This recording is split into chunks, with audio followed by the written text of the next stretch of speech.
la vérité, des convictions, gens de principes et de valeurs, à l'attention du camp d'en face, celui des ténèbres, des intérêts et du mensonge.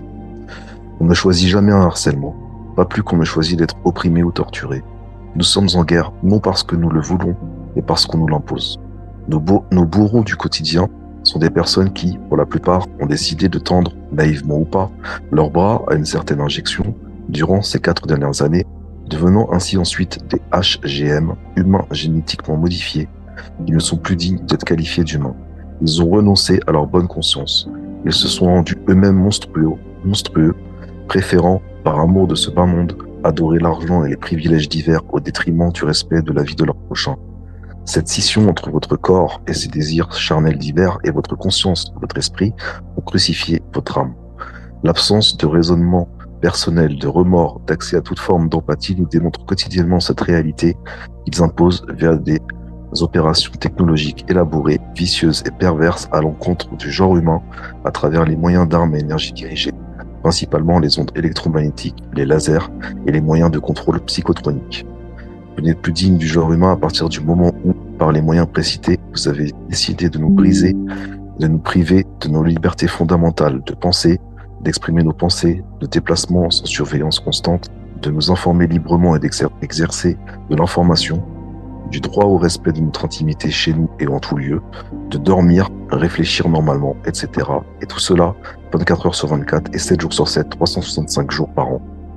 Non content que nous les ayons suivis pour ingérer diverses nanotechnologies dans nos organismes, ils utilisent aujourd'hui plus que jamais des technologies diaboliques pour modifier nos comportements verbaux et physiques, nos émotions, nos sentiments, et ce, afin de tenter de nous entraîner avec eux dans leur chute spirituelle finale. Non content également que nous voulions les suivre dans des comportements pervers et contre nature, notamment en protégeant nos enfants de la sexualisation infantile, ils essaient de tuer les parents pour récupérer les enfants en ciblant à présent des familles complètes, générant toutes sortes de situations artificielles, visant entre autres à essayer de nous pousser à nous détruire par nous-mêmes.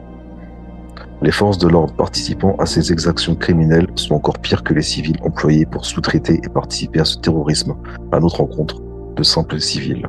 En effet, ceux qui, parmi les forces de l'ordre, décident de participer de près ou de loin à ces actes, et particulièrement les gendarmes qui sont des militaires, se rendent ainsi coupables de crimes de guerre de par ces assassinats programmés, et je pèse mes mots. Ce terrorisme 2.0 est pire que celui exercé dans une guerre usuelle visible. En effet, là où des bourreaux classiques exécutent relativement rapidement leurs cibles, vous faites durer la souffrance de vos cibles des années durant dans le cadre de l'utilisation de ces armes silencieuses pour guerre tranquille. Vous ne faites aucune distinction de femmes enceintes ou non, enfants de tout âge, personnes âgées, handicapées, etc. Et je rajouterai animal. Vous génocidez l'humain par l'humain en frappant nos santé physiques, neuropsychiques et cognitives. Tout ceci est digne d'un nazisme évolué. Et tout cela démontre ainsi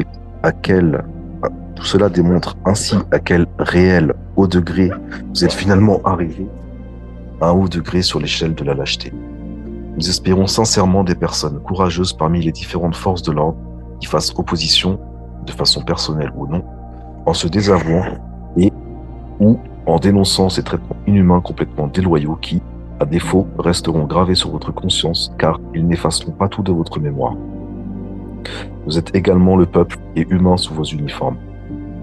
Les riches, conscients, qui payent des moins riches voilés, pour s'en prendre aux plus pauvres, ou des pauvres pour s'en prendre à d'autres pauvres, sous prétexte de tri et de contrôle global de la population, ne profitera qu'aux riches en haut de la pyramide, et cela le temps seulement de leur existence terrestre. En effet, votre existence en tant que personnalité psychopathique et autres pervers narcissiques se retournera contre vous. Karma, diraient certains. Car l'entonnoir est inversé et viendra à votre tour d'y passer lorsque vous ne leur servirez plus de chair à canon contre vos semblables. Repentez-vous donc si votre conscience s'ouvre à ces mots du cœur et que vous voulez sauver votre âme car il est encore temps.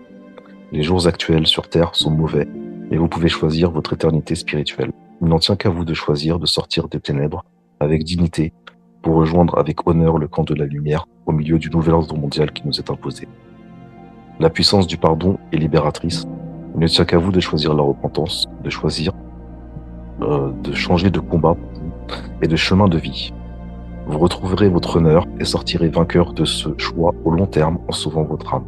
Cette détox globale de vos êtres, corps, âme et esprit vous appartient, et comme le disait Platon, les mots du corps sont les mots de l'âme, et ainsi, on ne doit pas chercher à guérir le corps sans chercher à guérir l'âme. Finalement, l'intérêt personnel réel peut rencontrer les convictions lorsque celui-ci est destiné à l'ascension vertueuse. Enfin, à toutes les personnes ciblées, restez fortes car les douleurs sont éphémères et aussi longues puissent-elles paraître dans ces moments de torture que nous subissons dans cette guerre. Sachez et n'oubliez pas que vous êtes à cette place car vous êtes des personnes fortes et soyez assurés qu'un homme de conviction est aussi fort que 1000 autres n'ayant que des intérêts. Ce qu'ils sont, c'est ce que nous ne sommes pas. À eux de choisir de redevenir humains. À nous de le rester. Nikki X, un citoyen ordinaire, quotidien extraordinaire.